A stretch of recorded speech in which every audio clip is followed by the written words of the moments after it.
And now we're live. Awesome. And it looks like we have a question from one of our attendees, from Sherry. Naomi, if you would. And now we're live. Oh, so sorry, y'all. Let me mute. Awesome. And it looks like we have a No, this always happens. I'm not seeing a question, Taylor. There we go. Now you won't hear my echo. Sorry about that, everyone. Okay, so I'm actually going to get into the housekeeping items now that we're recording and we're live on YouTube. And Naomi is also here with me from Historic Seattle, and she will help answer any questions that you will have throughout our time together today. So thank you for joining us. Our mission at Historic Seattle is saving meaningful places to foster lively communities. At Historic Seattle, we know that our properties and the programs occupy unceded traditional territories of the Coast Salish peoples. This acknowledgement is not a substitute for developing relationships with Indigenous communities or for honoring Indigenous stories as we share our collective history, but it's a first step in recognizing the people whose land we do occupy. This acknowledgement is borrowed from the City of Seattle's Office of Arts and Culture, while Historic Seattle staff and board work to develop our organization's own land acknowledgement. And you can expect to hear that from us in 2021. We're working on that right now, and this will be really exciting to finally be able to read a statement that I know we've been working on for quite some time. Many of you, I should say, saw our sponsor slide that was up during the pre-show program. And we just want to specifically thank Bassetti and Bennett, our presenting sponsors of our programming this year. So thank you to all of our sponsors and a big thank you to them. Today, our program is an exploration and appreciation of Seattle's stained glass heritage. Our honored guest speaker is a familiar face to many of you, Larry Kreisman, and you can see Larry, you can wave, you're on. Thank you for joining us. So Larry was the program director of Historic Seattle for 20 years. So it's really nice to be doing this program with Larry. I'm brand new, so I know these are big, big shoes to fill. And Larry also was the director of the Seattle Architecture Foundation tour program from 1990 until 2003. Larry is recognized for significant work in bringing public attention to design history, the Northwest architectural heritage, and its preservation through courses, through tours, exhibitions, lectures, articles, and 11 books. Larry really does it all. So throughout today's presentation, we encourage you to use the chat feature or the Q&A feature to ask your questions. Naomi and I will be monitoring that. And then at the end of Larry's presentation, we'll have a Q&A, at which point I'll share your questions with Larry. So everyone, please join me in welcoming today's honored guest, Larry Kreisman.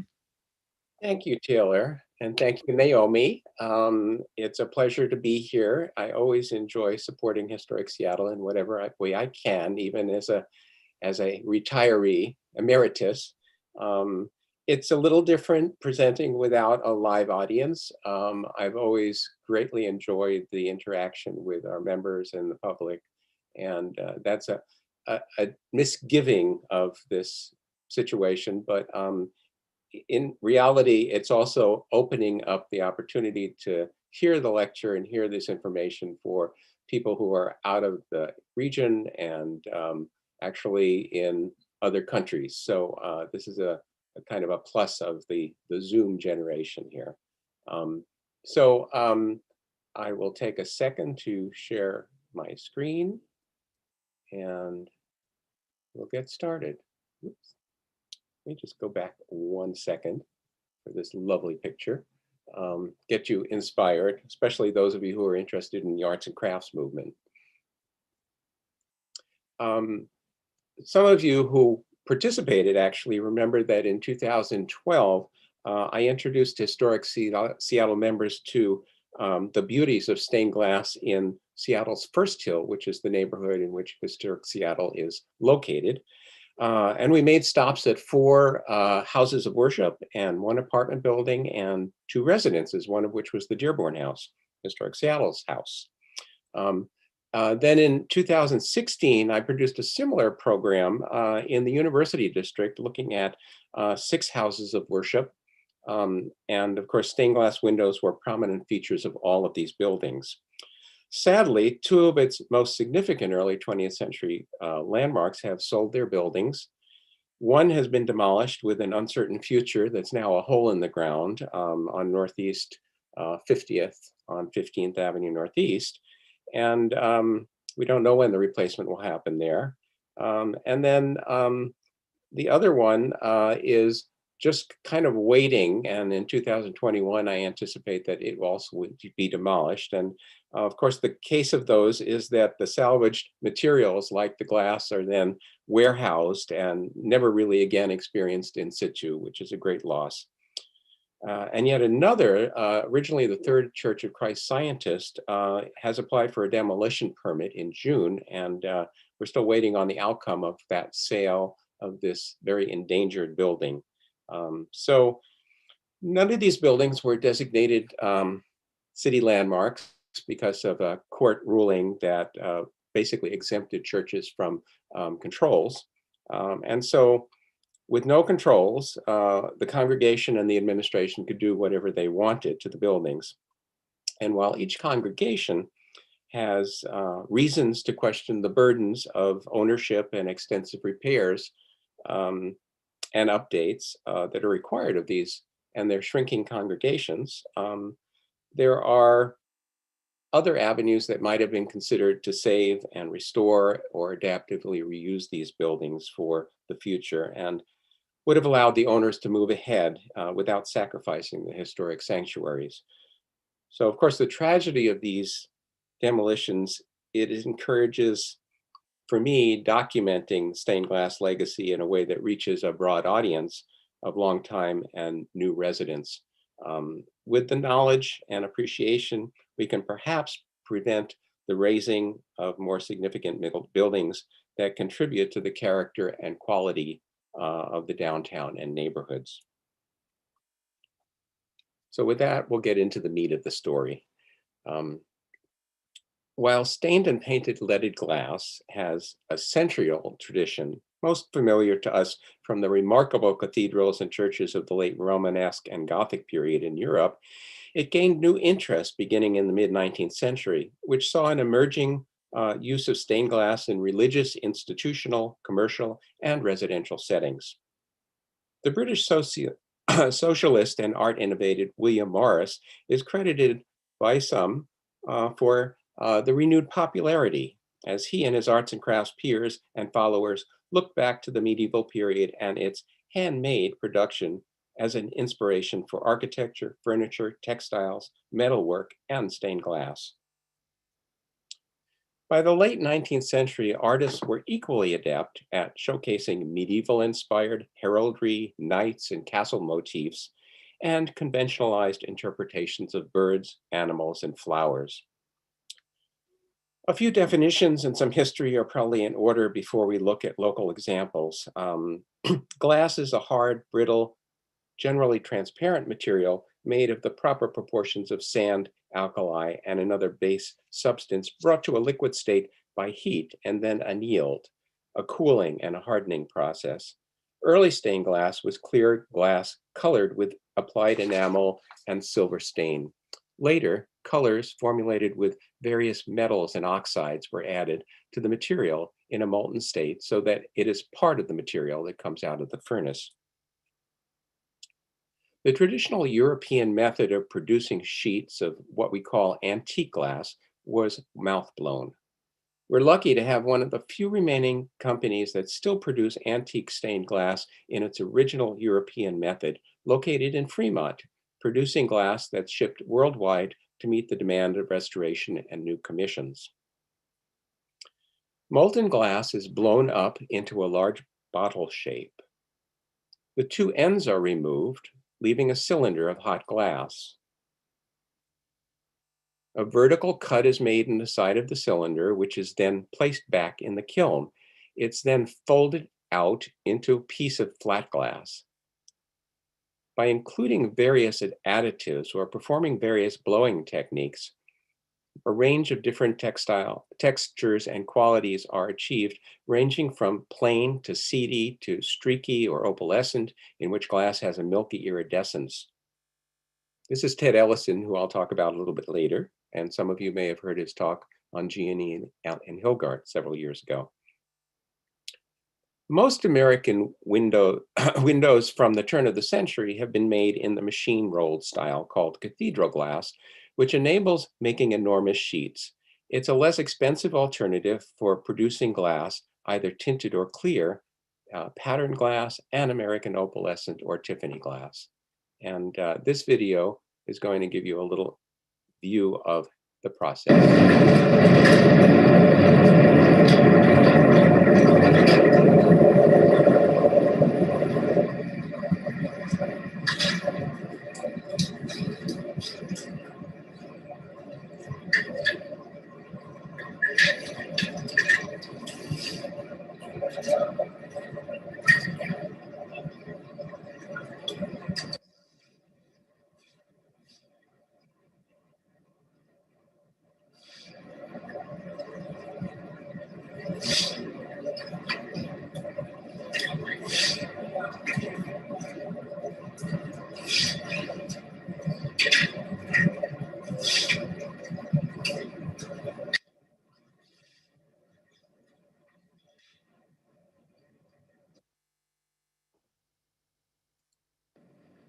Didn't mean to do that. There we go.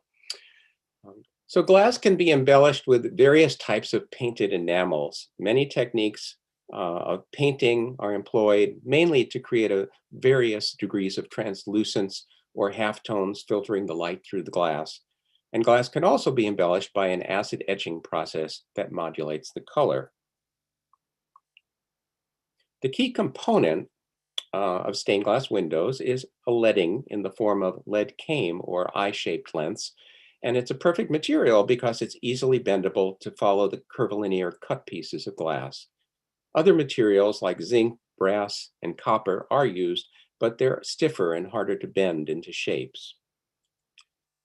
The process of making windows involves making paper patterns for each of the pieces, cutting the glass from these templates, assembling them with lead cames, soldering the joints, and filling the edges with a cement putty for a solid fit. The heyday of secular stained glass was the end of the 19th century to World War I, when it was embraced by progressive European architects and designers, including Jacques Gruber in Nancy, Hector Guimard in Paris, Victor Horta in Brussels, Antoni Gaudi and Dominique de Montaner in Barcelona, Charles Rennie Mackintosh in Glasgow, Kola Moser in Vienna. And if you'll notice on the right, there's a stained glass window designed by Dart Hunter, who worked for the Roycroft community in East Aurora, New York, and was inspired by his trips to Vienna and reading periodicals to modify his designs to reflect the Viennese secession movement. German publishers produced hundreds of portfolios with plates illustrating traditional and avant-garde designs for wallpapers, carpets, and stained glass. Great Britain, which never fully accepted the florid Art Nouveau of France and Belgium, nevertheless promoted the style for expanded suburban estate residential and commercial projects. In America, Louis Comfort Tiffany in New York mastered the use of opalescent glass that revolutionized the industry.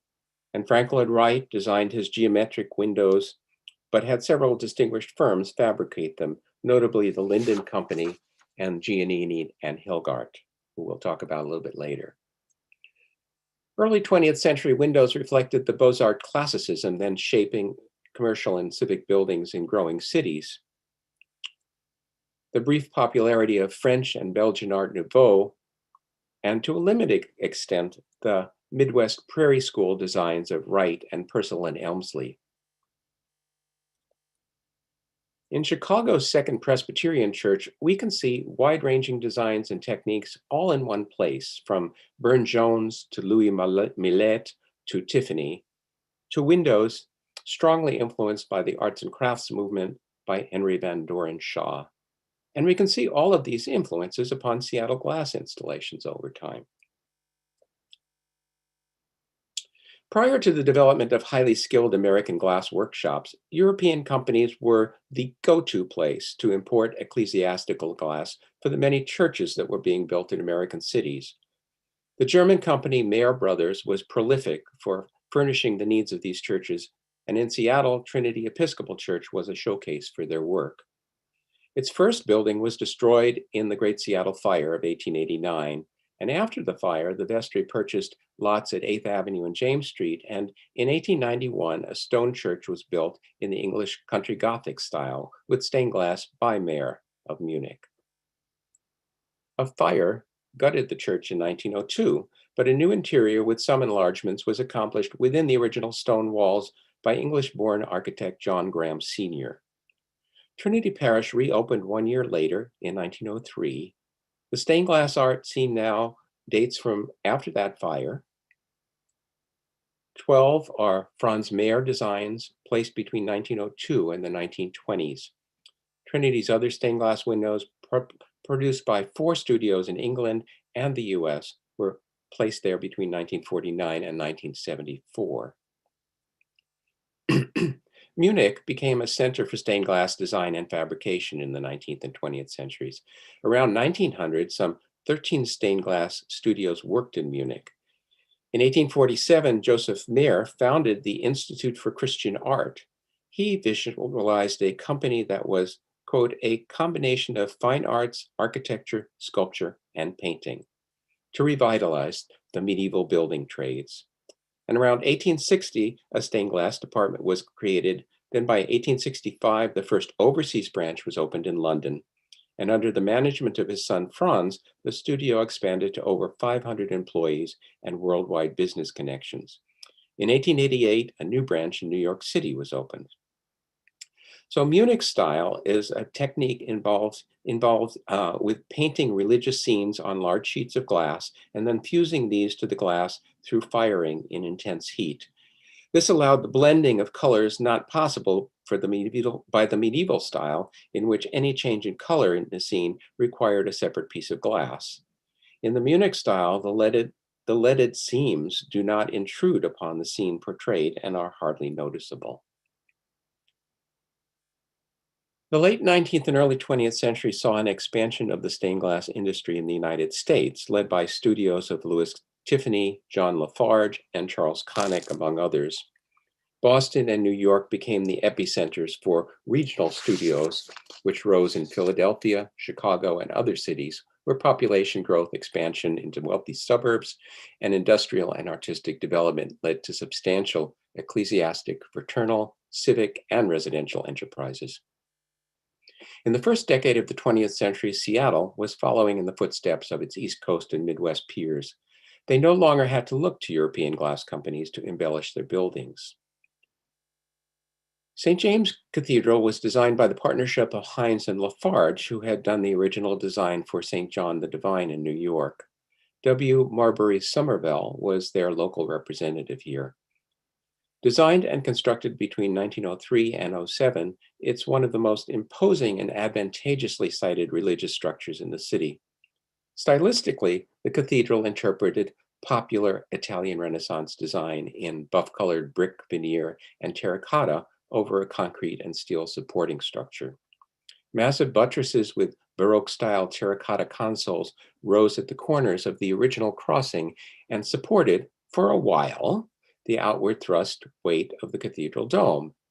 Unfortunately, the dome was no match to the weight of snow that forced its collapse in 1916 and was not rebuilt. You can see the damage in the cathedral of the collapsed dome in the central picture. And then on the right is the reconstructed building in 1916.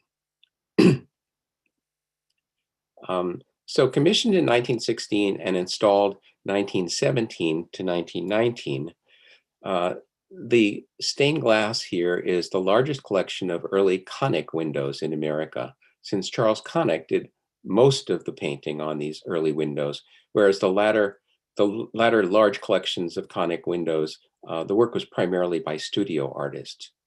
Conic Studios provided windows for 5,000 religious and civic buildings worldwide from 1913 to 1986.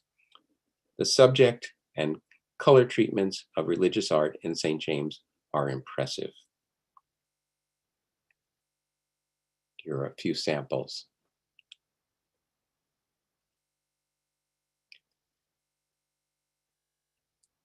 In addition to the conic glass, St. James exhibits other glass artists and companies.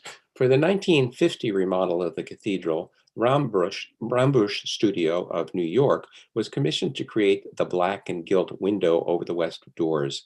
It depicts Seattle area labor of the period, men fishing, logging, airplane manufacture.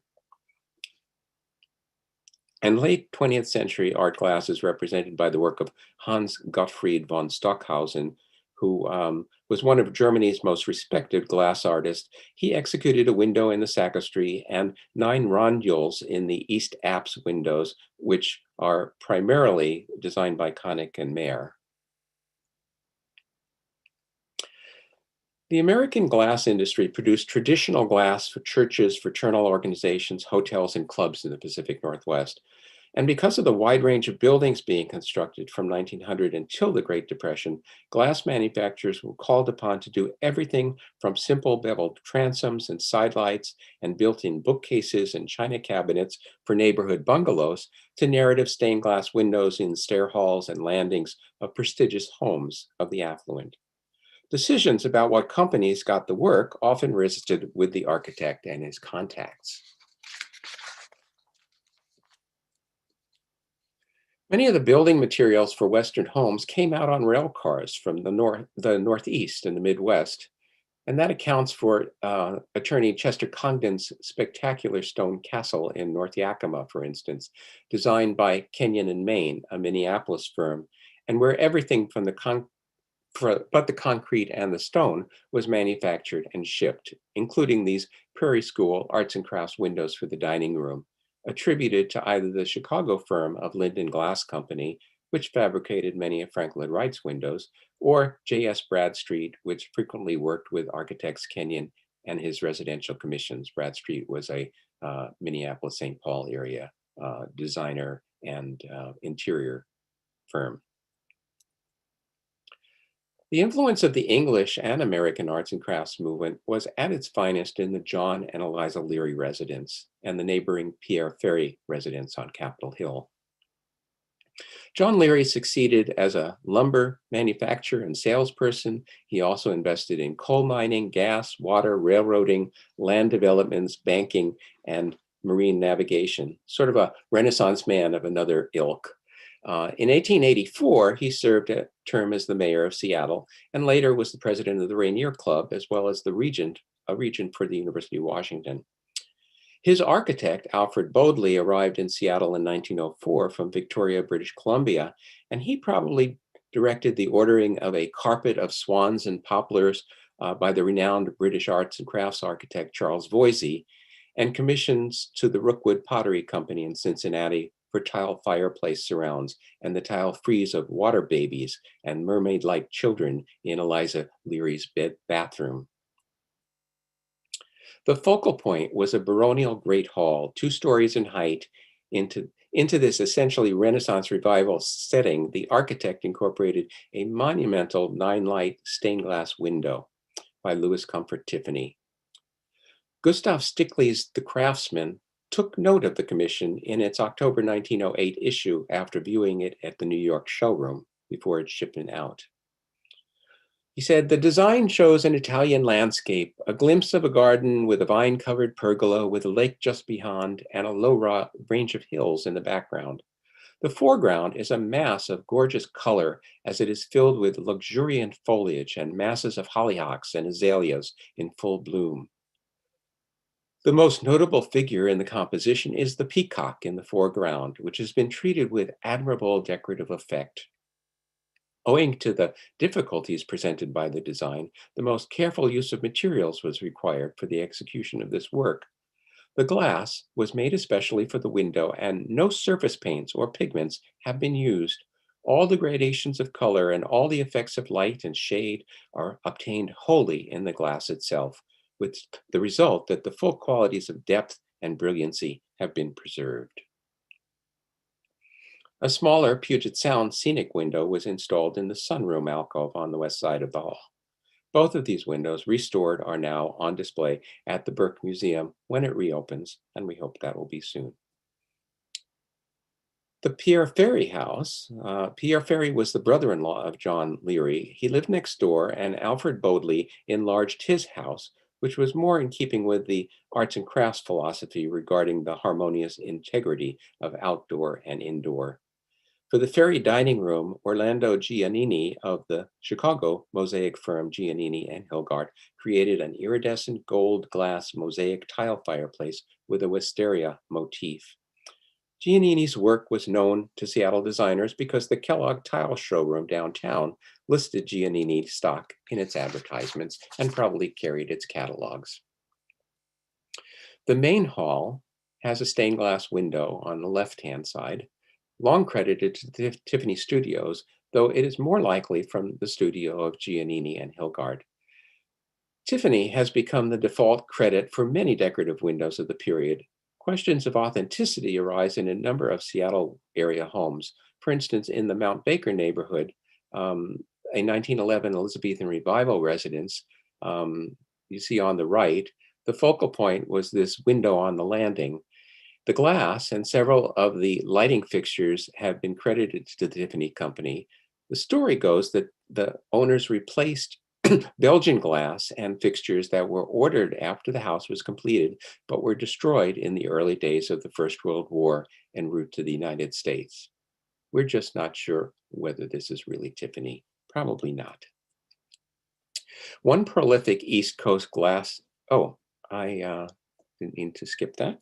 There. This is a 1904 Colonial Revival residence with craftsman features that's also in the Mount Baker neighborhood. It has a front door side light, two of them, that reflect the popular Prairie School, and a triptych living room transom of vines and leaves. And through recent research by stained glass artist and historian Ted Ellison's examination of original catalogs, and you see image from one of the pages of the catalogs here, the side lights are definitely by Giannini and Hilgard, and the transom can also be attributed to the firm. In Seattle, we see both early and late examples. Pardon me. One prolific East Coast glass studio received Seattle commissions from the first decades of the 20th century well into the present era. William Willett founded Willett Studios in Philadelphia in 1898, and his son Henry Lee Willett took over the studio after his father's death, and under his direction, the company expanded from a regional studio to a national studio. In Seattle, we're both able to see the early and the later examples of the firm's work. The studio was commissioned for glass for the University Congregational Church in its 1910 location on Northeast 43rd Street and Brooklyn Avenue. And this beautiful music-themed window survives from that period, which is now in its 1952 building at Northeast 45th and 16th Northeast, along with a whole group of newer Willett windows. In 1906, 3 members of the First Presbyterian Church purchased property at Northeast 47th and 15th Avenue Northeast. A series of expansions and replacements occurred before a new University Presbyterian Church was completed in 1952. Whitehouse and Price designed the sanctuary, and in August 1952, stained glass windows by the Willett Studio were installed. The First Presbyterian Church, established downtown in 1869, moved to a classic pillared building on First Hill, and you see one example of the early stained glass from that building on the upper left. During 1967-69, that building was raised and a new sanctuary was constructed to designs by NBBJ. Its boldly textured corrugated exterior represents an interesting use of raw concrete at the time, and its freestanding campanile is a dramatic landmark. The worship space is surrounded by spectrum-like stained glass windows by Willett Studios.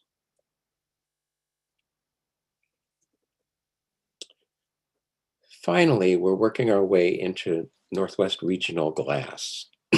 So Portland, Oregon was really at the leading edge of glass window production earlier than Seattle, and its reputation brought commissions throughout Washington and Oregon to the largest company, which was Povey Brothers. We'll spend a lot more time on Povey in a second, but a smaller studio, that of Edward Bruns, it did not appear to have done work in Seattle, but was influential in expanding arts and crafts and progressive European design principles into the region through publications and exhibits.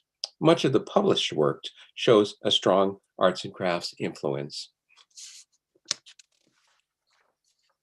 Go back there for a second. Bruns worked for the Sturdy Lang Studio in Los Angeles before he moved to Portland in about 1907. And that company made the leaded glass for Green and Green projects. So once in Portland, he displayed leaded glass design entries in Portland at the Architectural Club exhibits. And he also exhibited 9 leaded glass windows in the art room of the Oregon building at the 1915 Panama Pacific International Exhibition in San Francisco. And his most progressive designs were for William Knighton, the architect in Portland who did the Seward Hotel, for which he executed exterior glass mosaics and a lobby dome inspired by Viennese Secession design motifs. The largest and most prolific glass company in the Pacific Northwest was Povey Brothers, and this firm was called upon to do numerous commissions in Seattle. The 3 Povey brothers, George, John, and David, came to Portland circa 1888. David Povey, who had trained at the Cooper Institute, was the principal artisan and designer of the company's window work until his death in 1924. Brother John most often supervised the installation crews. In 1916, Alexander Pantages opened his flagship theater at 3rd Avenue and Pike Street in Seattle. His architect, B. Marcus Pertica, designed this theater and one in Tacoma, incorporating stained glass ceilings for their auditoriums. The honey-colored opalescent glass, the classical design of laurel leaf borders, they all seem to point to Povey as the designer for the stained glass. First United Methodist Church was designed by the Seattle architectural firm of Shack and Huntington and dedicated in 1910. Its classical facade and red-tiled roof rotunda recall Andre Palladio's villa forms in Italy, and its dome would have been distinctive and atypical of the more traditional Gothic churches with steeples that dominated the early central business district skyline. Its circular sanctuary featured gentle arched triptych windows with lilies and clerestory crown lancet windows in amber tones set into the dome that control the character of light entering the space. Stained glass appears throughout, bringing light into every place, including the stairways. In 1879, Mary Baker Eddy formed the Christian Science Church in Boston, and her teachings focused on spiritual health and healing. By 1908, there were a sufficient number of church members in Seattle to require several Christian Science congregations. In the University Park subdivision north of the university, Third Church of Christ Scientist was constructed on land purchased there in 1919. The Portland architect George Dunham was engaged to design the church, and it was built in 1921-22, the same year that his 4th church, now Town Hall, Seattle, was being completed at 8th and Seneca Street on First Hill. Both of Durham's buildings borrow from formal Greco-Roman classicism with a vocabulary of decorative columns and pilasters and the extensive use of terracotta. There are leaded and colored glass transoms with neoclassical motifs over the doors and windows at the lobby level, and similar glass treatments at the 2nd floor that are tied to shallow arched windows in the sanctuary. The glass art was designed and fabricated by Povey Brothers, and their Seattle work is likely due to the Portland architects' connections. The 4th Church of Christ Scientist shares similar characteristics, but with some significant differences, Primarily, the stately symmetry of the building is played out with warm white glazed terracotta sheathing on the entire facade. But the showplace of the sanctuary is its stained and leaded glass windows and dome by the Povey brothers. The feathered decorative glass oculus at the center of the dome appears to be a skylight, but it is electrically illuminated from behind. Large arched art windows dominate three of the adjoining transepts. They're composed of painted and enameled glass, acorn, and leaf frames with a shield at the centerpiece of the arch on the south and the north wall. The large numbers of patterned opalescent art windows, while decorative, contain no iconography or narrative designs, which is in keeping with the Christian Science beliefs. According to the records that are held at the Mary Baker Eddy Library in Boston, the contract for the art glass was awarded to Povey Brothers on February 6, 1923. The bid was $2,568. Correspondence suggests that the initial plans for painted enamel work in the dome was eliminated to reduce costs by $310, and that stained glass windows proposed for the foyer were changed to moss glass, which is a textured tinted translucent glass, in order to reduce costs further. Owner David Povey and his son Daryl were directly involved in design, painting, and installing. 6 exit signs were also produced at an additional cost of $128. They finished their work on July 1st, 1923, and the final bill was $28.89. Not bad. Despite some miscommunication, changes, and delays in shipment of glass from New York from the supplier, the building committee was satisfied by the end result. In a letter dated September 26, 1923, they wrote, quote, "Our church is lovely beyond adequate description, and not the least of the countless compliments are in favor of the Povey Glass Company, whose part in the church construction is the source of endless praise. Beautiful indeed are the windows, beautiful is the whole completed structure. We are very happy over it all." While it was relatively easy to order beveled glass from catalogs by major manufacturers elsewhere in the United States and have the pieces shipped by rail in a matter of days, there was certainly a desire on the part of local homeowners, business folks, and civic leaders to know the person who was doing the work, to have some input into the process, and to take pleasure in watching the work being done at a local shop. The same can be said of any of the varied applied arts and crafts, including pottery, ceramics, metalwork, and leathercraft. It's why, despite the infusion of national brands into the regional marketplace, there were still opportunities for Northwest artisans to produce fine craft work, set up studios or shops, and attempt to find discerning clientele for their work. C.C. Belknap Glass Company was one of the leading glass firms in Seattle during the arts and crafts period. Their handsome 1920s promotional brochure for leaded art glass featured a watercolor tinted cover depicting the Crusader with illustrations of the sea demon and the siren on the inside cover. The text reads, "The beautiful and original leaded art glass panels shown here were designed and executed in our art department. The lead is hand carved, and the workmanship is true, sincere, and good. The glass is American opalescent, with colors carefully selected to obtain rich and pleasing harmony. The leaded art glass is the treasure of all of us, and the aim of our creation is to introduce art in glass in your church and home." Well, that said, local companies such as Belknap marketed and sold designs from a coalition of over 25 ornamental glass companies, the National Ornamental Glass Manufacturers Association, established by 2 dealers in Columbus, Ohio and Chicago, Illinois in 1903, with the intent of setting equitable prices for products and encourage standards of quality for the craft. They produced a yearly catalog with about 400 designs culled from an estimated 4,000 designs submitted from members across the nation. One of Belknap's major commercial projects was the interior glass for the Metropolitan Bank in the White Henry and Stewart buildings that were constructed as part of the Comprehensive Civic Center Commercial District Plan for the University of Washington's Board of Regents. Only a small part of the initial installation survived since the bank's moved to the Cobb building after the demolition of those building blocks for the Rainier Tower. Raymond Nyssen, who was a designer for Belknap in 1915, became foreman in 1916, salesman in 1921, and department manager in 1925.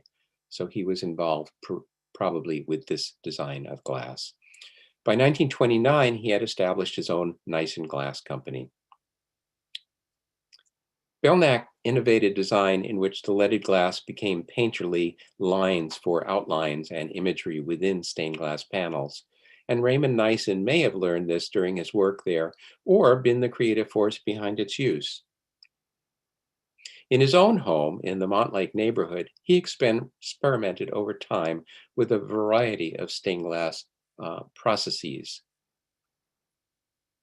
They ranged from very traditional designs to arts and crafts, landscapes, leaf and flower motifs, somewhat Glasgow inspired, and bird and flower imagery, where sheet metal cutouts and leading becomes a critical part of the design. And these are just in his bathroom. This technique reached its apex in the storybook illustration children's room windows for the Everett Public Library of 1931, designed by Bevan Gould. Fabulous windows.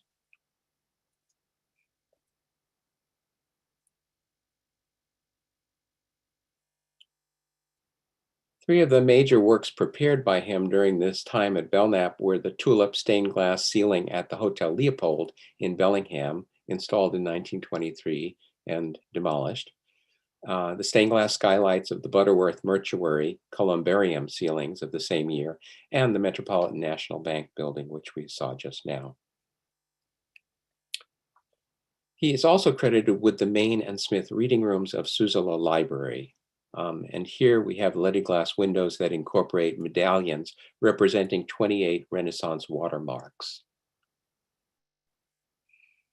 He also did this Columbus window, several rondels for the Capitol Theater, and residential commissions in Olympia.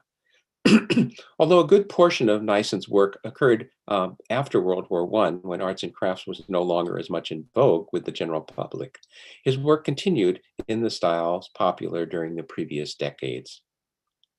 His shop, for instance, was responsible for supplying the leaded glass and stained glass windows for a group of medieval Norman and French-style apartment homes built by Seattle area developer Fred Anhalt during the late 1920s. The John Alden Apartments on First Hill is the work of the builder John Hudson and his Colonial Investment Company. Hudson developed apartment buildings primarily on Capitol Hill and First Hill between 1923 and 28. He named his buildings after the heroes of New England history and literature, such as the John Alden, the Paul Revere, the Ralph Waldo Emerson, the James Russell Lowell. And while John Hudson ran the development company, the architect was his brother, Harry Hudson. Art windows in the lobby depict the Mayflower leaving England and arriving at Plymouth, Massachusetts. The leaded glass windows in the front doors and in the stair hall landings on each floor incorporate medallion designs of Indians and pilgrims at work in the fields, at spinning wheels, hunting and fishing. And while the buildings bear no marks, the particular use of leading as a decorative and design element point to the work of Belknap and Nyssen. A group of Lower Queen Anne Hill apartment buildings constructed in the early 1930s, likely by the same developer builder, the West Coast Realty and Investment Company, share similar height, scale, and floor plans, but represent various classical, Gothic, and Renaissance revival styles to suit the taste of potential tenants. Stained glass medallions, like these, embellished lobbies with heraldic shields, birds, landscape, and castles. And the use of the leading and the sheet metal for design of these features would tie them to Raymond Nyssen's studio.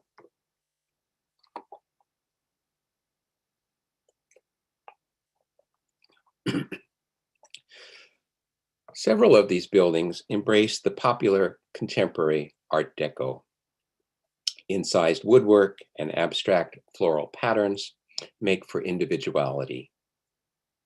The Franconia at 4th Avenue West and West Mercer Street opened in January 1931.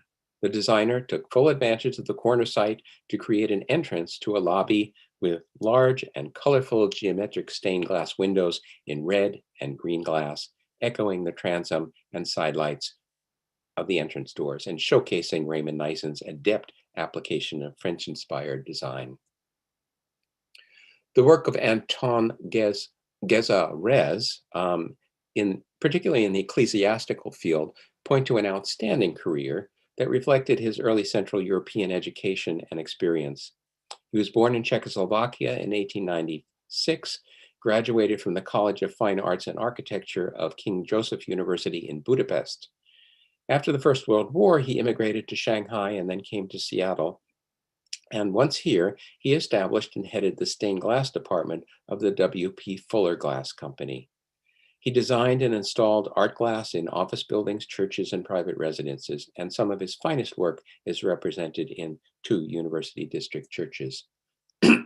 First Christian Church outgrew its 1915 building at the corner of 50th and 15th and chose to have a 1,500-seat sanctuary constructed to the south, and it opened in 1928.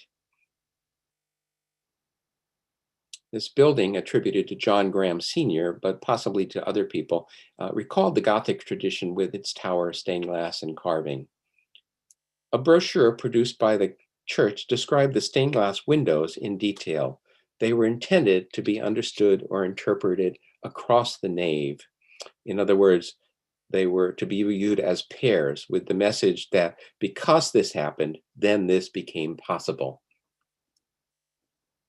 I do want you to take a quick look at this because you no longer will see it, because this is the hole in the ground now on 15th Avenue Northeast.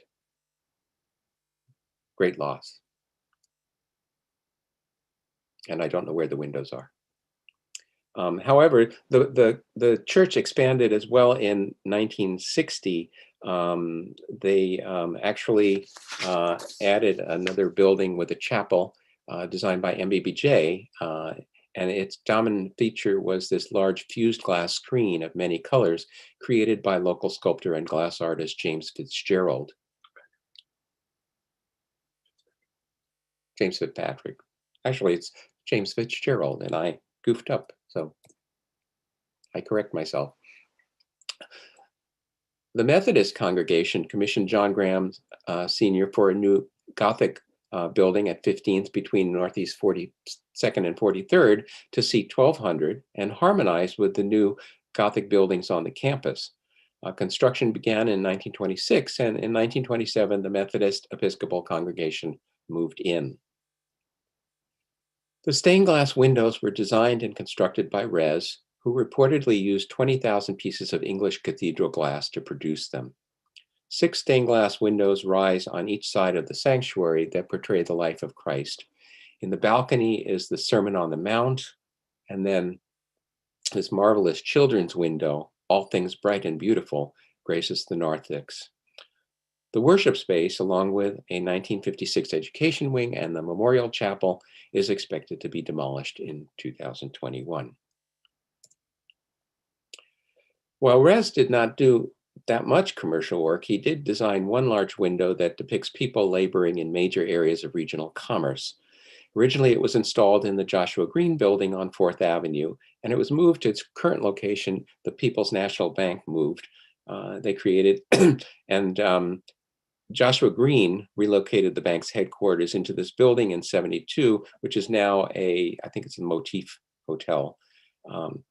Rez was Joshua Green's son-in-law, so he apparently used the pool table at what is now the Stimson Green Mansion to lay out the stained glass design.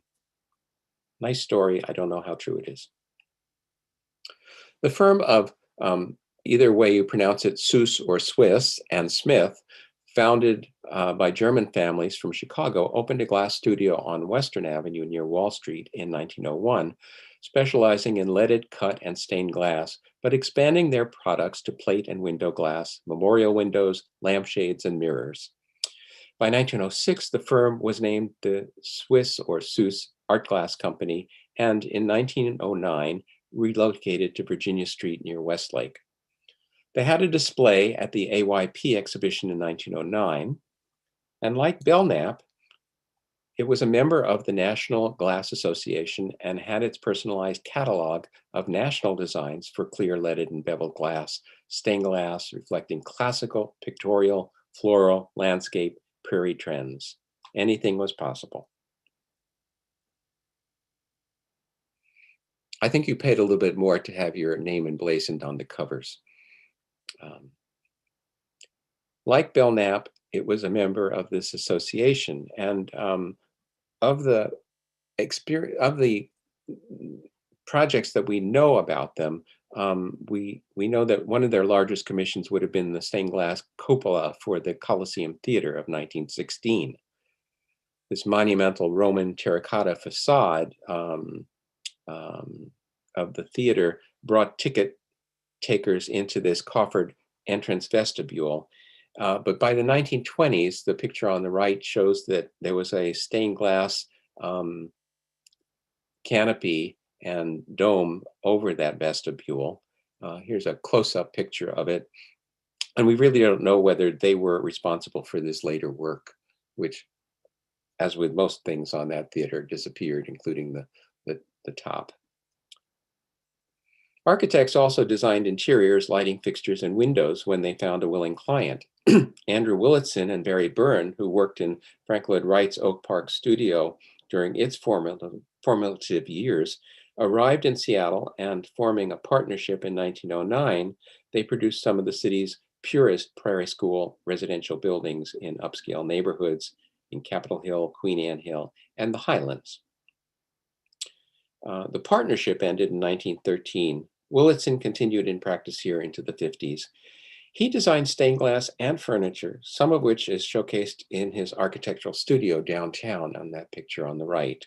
And the windows could be seen in the Built Environments Library at the University of Washington, hung in the library at this point. The furniture, some of it is in Rome at the Rome Center. I do not know who fabricated the windows. So then we reach a point where you really don't know who did the glass. And so I'm going to spend a little bit of time talking about what we see and what we might surmise, because a large number of early 20th century buildings included stained glass in their construction, but the scarcity of documentation, particularly about the more specific details about construction, who was hired to do the interiors, means that we can only guess at which stained glass companies may have been involved in the work and how many of them were local. Most of the late 19th century Victorian era homes were razed and their glass either destroyed or salvaged. One rare survivor is from the dining room of the Morgan and Emily Carkeek First Hill residence, which was built to designs by the New York architects Palliser and Palliser in 1885, and then demolished in 1934 for a service station. And if you go up to the building on Boren and Madison Street, which is a medical office building, there are displays of First Hill and the Carkeek family, and this one remnant stained glass piece, which from the topic looks like it was in the dining room. Colored glass windows in the University Methodist Episcopal Church in the University District, dedicated in 1907, are fairly common floral and geometric translucent glass with no religious symbols. They could have come from a catalog. They could have been done locally. They could have been done by Povey. The Hophius and the Dearborn houses on First Hill are excellent examples of incorporation of popular Art Nouveau and Prairie School design in the first decade of the 20th century. And we don't know the architects whether the architects did custom design for the windows or ordered them from a local or a national company. First, we'll look at the Hophius house. William Hophius had commissioned architect Walter Spalding to design his residence in 1902, and the exterior features finely laid brickwork, copper roof and dormers, and Venetian Gothic terracotta entrance, porch, and veranda. And the ornamental elements of the exterior are restated as decorative themes throughout the interior, which illustrates a stylistic mix of Greco-Roman, Moorish, Venetian Gothic, and Art Nouveau. The entrance vestibule features Art Nouveau stained glass side lights, and the main hall was finished in Honduran mahogany with Moorish-inspired Auger arched fireplace and green onyx. And the stair leading to the second floor was illuminated with Art Nouveau windows. Then on the second floor, the bathrooms contain stained glass windows featuring conventionalized flowers that are less Art Nouveau than they are arts and crafts or Prairie School in their design. A chapel, a later addition to the house, is outfitted with octagonal stained glass windows along the upper walls, and they were installed in 1954 and designed by Richard Young of Los Angeles. Henry Dearborn, with his brothers George and Leonard, established a successful real estate company in Seattle, and Dearborn hired architect Henry Dozier to design his First Hill house, completed in 1907. 3 of the 4 bedrooms and 1 bathroom on the second floor have double-leaf French doors with glazed panels and transoms of Prairie School inspired art glass. Similar art glass forms the rounded bays of the stair hall and landing, and the thematic motif is a stylized tulip form in gold and green color that appears in several variations throughout the house.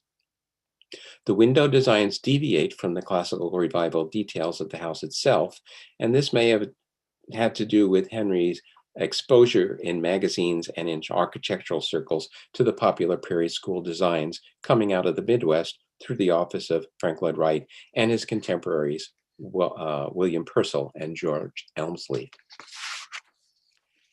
In what is now called the Harvard Belmont Historic District on Capitol Hill, we have several grand English Revival brick residences designed by the Beezer brothers for the Fisher family. And they showcase stained glass stair landing windows as well as clear windows with medallions featuring scenes inspired by Puget Sound forests, water, and birds. These may have been done by the Belknap Company or by the Swiss Glass Company. A North Seattle English Revival cottage from the 1920s includes land and seascapes that, while colorful, don't seem to rise to the talented work of Raymond Nyssen and his peers. In and around the Central Business District, stained glass embellished a number of buildings. The Morrison Hotel of 1908 on 3rd Avenue, which housed the Arctic Club on its second floor, promoted the Alaska business and commerce in its corner transoms. And it has a wonderfully active scene of a team of Huskies pulling a sled at the Seattle building's entrance. This is now located at the Museum of History and Industry. It could be Seuss, it could be somebody else. By 1916, the club had moved to its new building on 3rd Avenue and Cherry Street, and its Northern Lights dining room was resplendent with its stained glass dome. On First Hill, the New York estate of the Perry family invested in a tourist and residential hotel designed by the firm that was in charge of St. James Cathedral construction. Its dining room windows featured amber stained glass with floral medallions. The hotel became the Cabrini Hospital in its later years, and when it was razed, the Roman Catholic Archdiocese became stewards of some of the glass. Again, looks like Povey, not for sure. In 1929, one of the city's most impressive Art Deco skyscrapers, the Exchange Building, opened its doors at Marion Street between 2nd and 1st Avenue. The principal entrance at 2nd Avenue had double doors with colored fan lights, sunbursts with stylized sheaves of wheat, symbols of Northwest commodities, which were traded in the building. The Russian Samovar restaurant was an original tenant in architect Arthur Lovelace's charming English cottage studio building on Capitol Hill in 1931. Its interiors showcased murals painted by Vladimir Shkirkin that reproduced famed Russian artist Ivan Bilibin's illustrations for Alexander Pushkin's A Tale of Tsar Sultan. In addition, painted wood and stained glass brought the spirit of 19th century Russia to East Roy Street. Stained glass also embellishes the windows on adjoining retail spaces. Reconstruction of removed stained glass is not common, but a recent example has been the effort to bring back a semblance of the original appearance of the lobby of the Roosevelt Hotel on Pine Street, designed by John Graham Company and opened in 1929, with Art Deco setbacks and embellishments. Previous modernization had removed most of the historic features, including the geometric glass skylight and wall treatments. In 2017, Seattle Stained Glass replicated the glass for the new owners of the renamed Hotel Theodore. The demolition of many churches and residences has put architectural salvage back into the secondhand marketplace, where many bits and pieces have found new lives. I admit that my husband Wayne and I have been smitten by salvaged stained glass for many years. 4 stained and leaded glass doors reputed to have functioned as dividers for a large social hall in a Bellingham church from the first part of the 20th century. Then they had served as dividers between an entrance hall and a living room dining room of a house on Queen Anne Hill. And when Wayne and I saw them at the estate sale in 1988, measured them, we determined that they would be perfect for an expanded kitchen, which at the time had no west-facing window letting light in. We've never regretted our decision. At Paleo Antiques, a longtime fixture in the Greenwood neighborhood, we found a lovely arts and crafts window with exactly the proportions of our attic window. It just wasn't quite large enough. So Seattle Stained Glass found the perfect antique green glass for the border.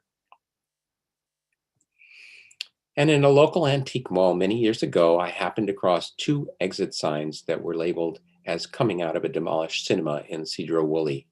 I sold one and kept this one, which is appropriately hanging inside our ground floor door to the garden. So it's a brief overview. It's a lot of material to absorb, and it's not comprehensive. It's just the tip of the iceberg. So I hope I've provided you with an understanding of the importance stained glass provides in embellishing and reinforcing the mission of worship spaces, as well as commercial buildings, residences, and apartment buildings, and the wonderful variety of textures, colors, and interpretations they afford us. So in closing, I encourage you to start exploring and discovering buildings in the city, in whatever city you are, and to advocate for preservation when they are threatened for redevelopment, because you may be the only people standing between that and a vacant hole in the ground.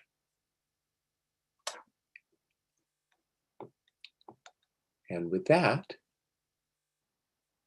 they're going to bring my picture back, right?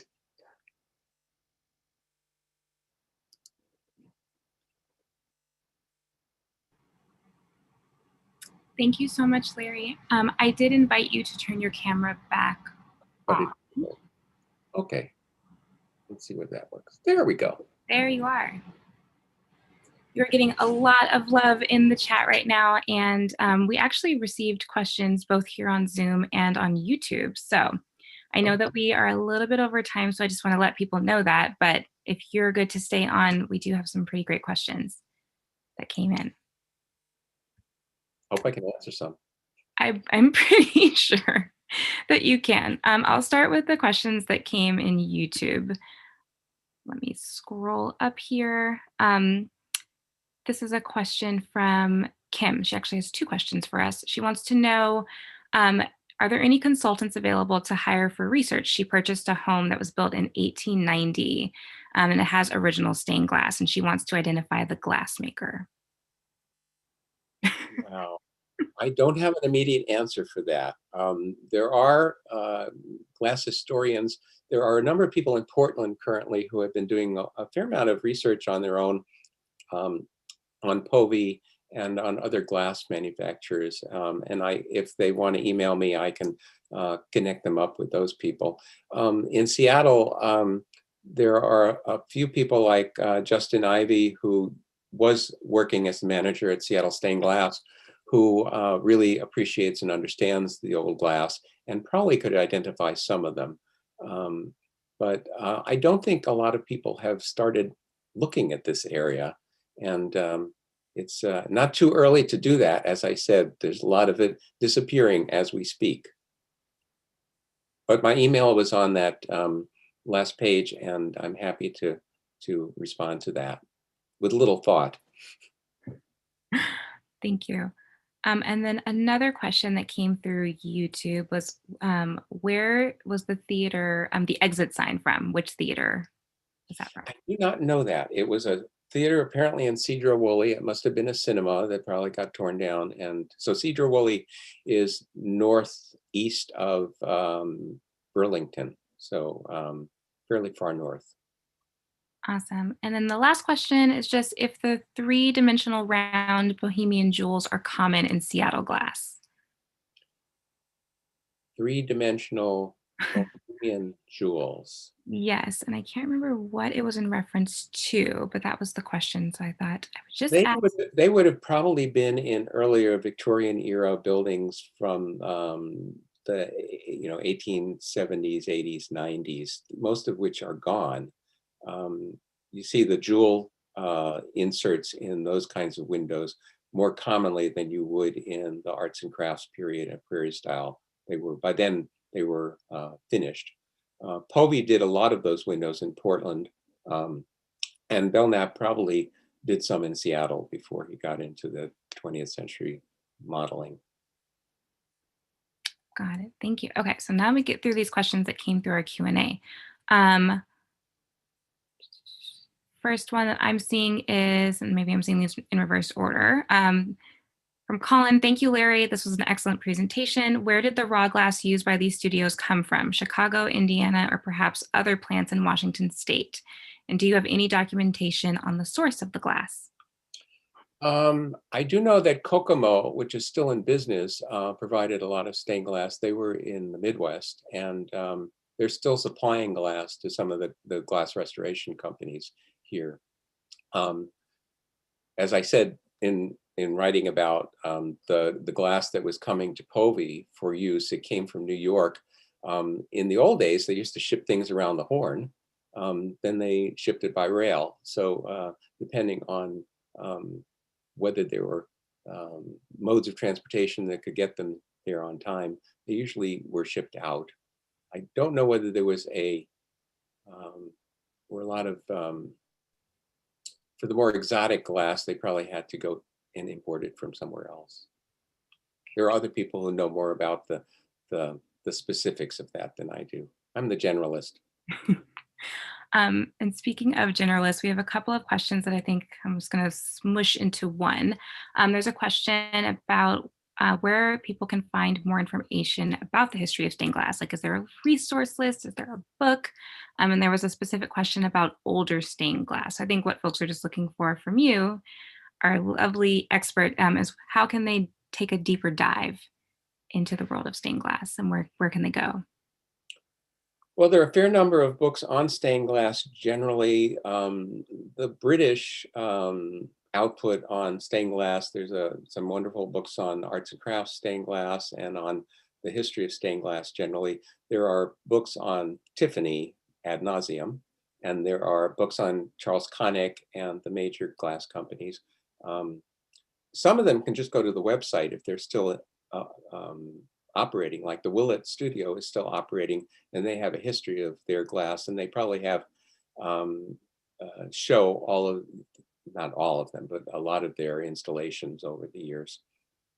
So website browsing is probably a good one if you have the name of the company and you can read articles. There is a stained glass journal that comes out, but it's one that's published in England, so it tends to be heavily British in interest.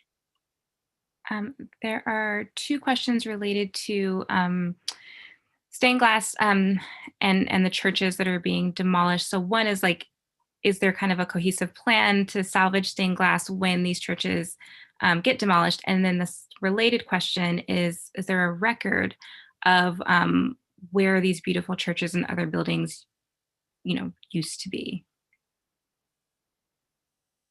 Um, there are local salvage companies that have done the salvage work on these churches or will be doing that. I do not know what they do with the glass. Sometimes it appears in antique malls. Sometimes they have clients who are buying, but probably out of the area, because a lot of these churches are folding and closing because of small congregations. And so reusing those kinds of windows is awkward and not always what somebody wants to buy. So I really don't know where they're stockpiling them. Be an interesting research project for somebody. Maybe not me. Dry House Museum. If in Chicago, the Dry House Museum, which is it was the Nickerson House, has some marvelous stained glass, but the owner, who is also the founder, has a foundation. He is a major collector of stained glass from many companies. You see a lot more installations in situ in places like Chicago. That's why I use the Second Presbyterian Church, but there were also pictures in my slideshow of the Chicago Public Library with the wonderful domes and mosaics. So again, if resources is an issue, I can certainly provide whoever is interested with a list of key books that I have in my library and which might set them on a path. There actually is a new book that just came out for those people who love to wander through London to look at stained glass in England. It just came out recently and it's available. Thank you. There's a question also about ways to find stained glass to purchase locally, and there's a part B to that.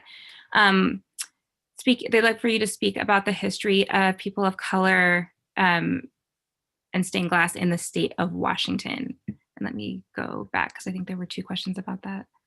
Let me scroll up. People of color attaining stained glass in Washington. Do you have any information in history about that? And then where to actually find and purchase stained glass locally? Well, in the good old days, there were a lot of antique stores and antique malls around the Northwest that carried it, and you would continually, you'd frequently come across stained glass windows. Even at Pacific Galleries down on South Lander, there's still a section that I think it's Second Use, or one of the salvage companies has a couple of large stained glass windows that would not fit your normal residence.